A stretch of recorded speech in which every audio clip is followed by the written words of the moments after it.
Cette visite d'Emmanuel Macron en Côte d'Ivoire est marquée par plusieurs étapes.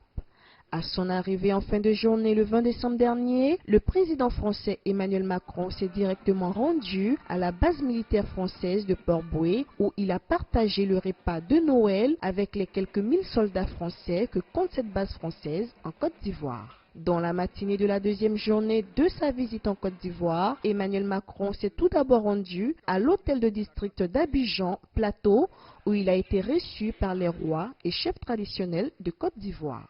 En m'inscrivant aujourd'hui dans cette lignée, en me remettant ces clés, en me donnant ce nom, vous m'avez rendu plus fort, plus riche, en me donnant une autre appartenance et avec hospitalité, en m'accueillant parmi vous. La France et la Côte d'Ivoire sont un vieux couple heureux, d'amis fidèles et sans drame. Notre histoire est belle parce qu'elle s'est nourrie de compréhension et d'estime réciproque. Notre histoire est sereine, car elle est celle d'une certaine joie de vivre et d'être ensemble, en harmonie, devant les grands problèmes de ce temps. La deuxième journée du président Macron en Côte d'Ivoire s'est achevée à la présidence où plusieurs dossiers de coopération ont été abordés avec son homologue, le président Alassane Ouattara, notamment la dégradation sécuritaire au Sahel, la coopération économique et militaire entre les deux pays. La France a perdu 13 hommes le 25 novembre, vous l'avez rappelé. Le Niger a perdu 71 hommes le 10 décembre.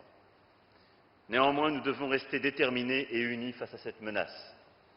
C'est le sens des opérations que nous avons continué de conduire et le succès remporté ce matin par nos soldats de Barkhane qui ont neutralisé une trentaine de groupes armés terroristes, libéré 2 otages maliens et saisi de nombreux matériels. Ce combat, nous le poursuivrons et j'ai souhaité réunir mes homologues du G5 Sahel le 13 janvier à Pau pour redéfinir ensemble le cadre politique et opérationnel de notre action pour la sécurité des populations et des États du Sahel.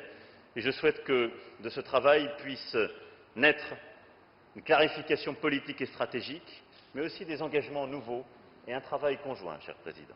Des contrats de coopération bilatérale ont également été signés, dont ceux relatifs à la construction du futur métro d'Abidjan, estimé à 913 milliards de francs CFA. Accordé sous forme de prêt, la construction du métro commencera en 2020 et s'achèvera en 2024. Le président ivoirien Alassane Ouattara a saisi la visite du président français pour annoncer la fin prochaine du franc CFA en remplacement de la nouvelle monnaie ECO.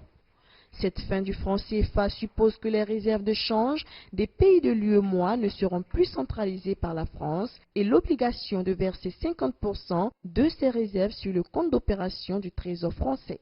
Le président Alassane Ouattara nous fait le point des différents accords signés avec la France. À la faveur de cette visite, nous avons décidé d'intensifier notre coopération avec la signature de plusieurs accords que nous venons de voir, notamment l'avant-projet du métro d'Abidjan, l'accord relatif à la mise en œuvre et à l'organisation de l'Académie internationale de lutte contre le terrorisme, le protocole relatif au partenariat de défense entre la Côte d'Ivoire et la France, et enfin la convention de crédit dans le secteur de la santé.